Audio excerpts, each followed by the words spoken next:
ইরে শামসু, তোর কি খবর রে? তুই যে একবারে চুপচাপ হয়ে গেলি, তোর কোনো কথাবার্তা নাই। তুই তো এমন ছিলি না রে শামসু।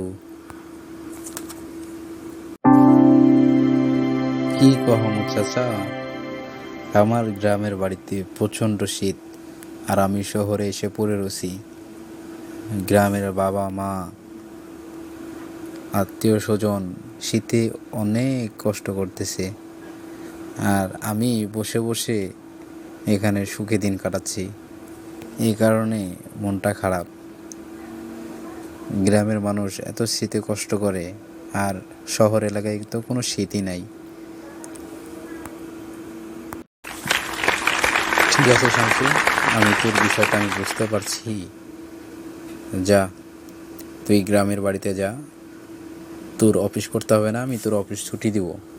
কিন্তু যাবি, আর আমি যে তোকে যে টাকাগুলো দিব, এই টাকা দিয়ে তোর বাবা মা, তোর আত্মীয় স্বজন সহ যারা গ্রামের অভাব দুঃখী লোক আছে, তাদেরকে তুই শীতের কাপড় এবং কিছু শুকনা খাবার দিবি, যাতে তারা একটু হলেও